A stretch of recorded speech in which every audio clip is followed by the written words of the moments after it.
A question I have for myself, and I keep thinking about this over and over and over and over. Are there any jobs? Like, are we in a post-job? I mean, I keep thinking back about it because I'm about to graduate college within the next year. And I've come to this realization that I have a lot of debt and need to pay it off somehow. And a job is a good solution to that problem. Problem is, I'm in 2025 where we kind of, what are we doing as a society? I've been thinking about how I need to apply for 200 jobs.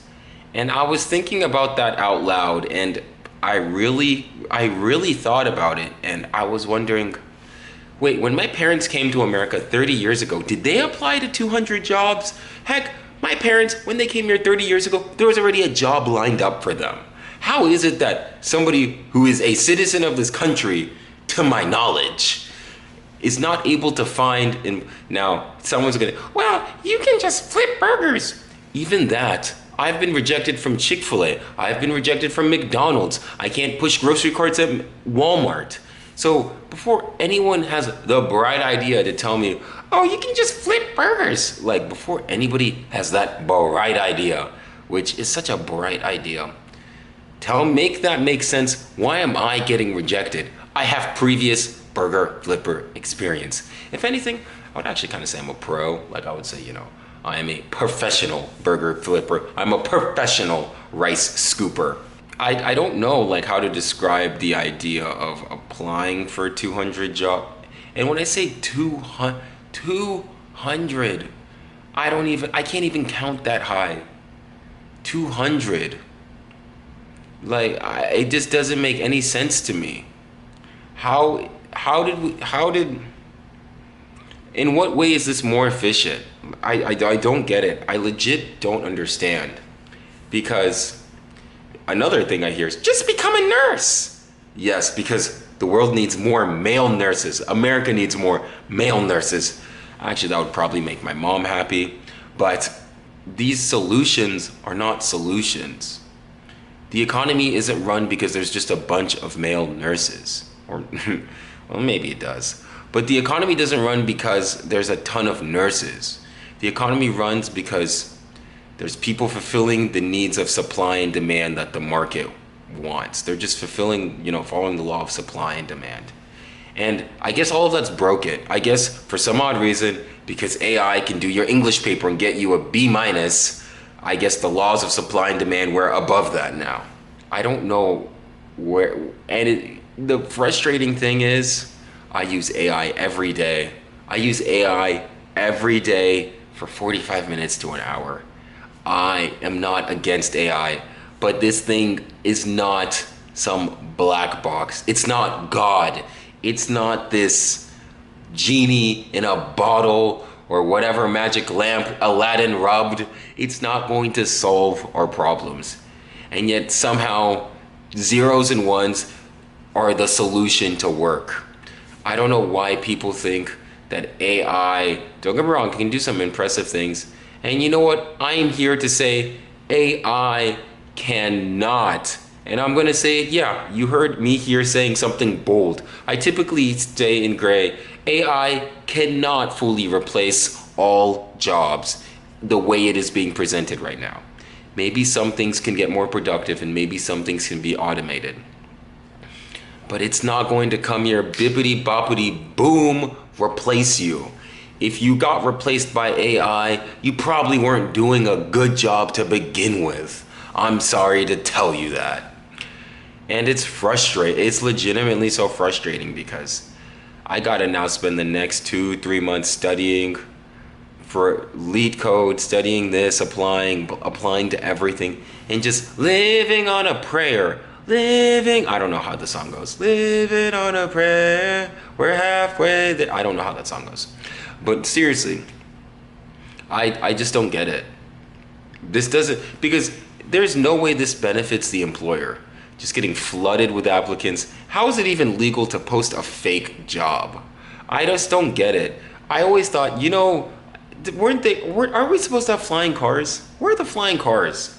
Instead, we have fake jobs. Like, instead of flying, We have people lying about job listing. We have fraud.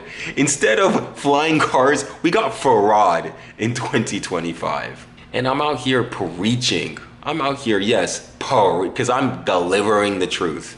But I'm out here trying to say, like, this is not only is this, I can't say this isn't sustainable, but this is not beneficial. This is not beneficial for the employer, not beneficial for the employee, because this doesn't end well. This doesn't end well, because I don't know what happens in the future, but if things continue the way they are, where you kind of just have people staying at their jobs, not really taking risks, there isn't going to be growth. It's just going to be stagnant. And you don't want that. You don't want something that's static and stagnant. You want something that's dynamic and growing and can respond to supply and demand and increase and decrease and, shift. Because the moment you have something static and stagnant is the moment something dies. A shark that doesn't swim drowns. And right now we've taken on this approach where, okay, well, it's just good enough. We're just going to where the reason why Apple is the way it is because they came up with a Macintosh, and then they came up with a MacBook Pro, and then they came up with the iPhone, and then they came up with an Apple Watch. It's because they kept on innovating. Now, if Apple were to say, okay, we're done, no more, no más, finito, listo, está bien. Like, if they were to just do that, it would not be good, yo. Like, that's not good. Same for any of these other big tech companies. Microsoft, Amazon, Netflix, Google. If they were to say, hey, we're done, we've done everything, we've solved technology, that's not how this works. You have to keep innovating and being dynamic and trying to experiment. That is what makes an economy. And economies grow, but they also shrink, and shrinking is great because that means we're getting rid of, I think it's called malinvestment. We're flushing out the malinvestment so that good investment could come. But it's like somehow we forgot that. And somehow it's like, oh, well, we have a money printer. Jerome Powell can just print all this money. And that's not the way an economy should work. Not that I know everything about economics. I don't. I barely passed my macroeconomics class, and I definitely failed my microeconomics class in high school. But I know that things grow and expand, but they also contract and shrink, and that's signs of a healthy economy. But if we all are focused or scared of the contraction and shrink, you can't have the growth. You have to have one without the other. And it's just like, I just feel so defeated. And it's weird like saying, hey, it's weird telling people who have way more work experience, hey, I don't think AI is all that it's cracked up to be. But, what do I know? What do I know? I'm just some dude with a camera, man. I'm just an intern, man. I'm just an intern without a job. Thanks for watching this video. If you liked, please like and subscribe. We're climbing to 1,000. We are climbing to 1,000.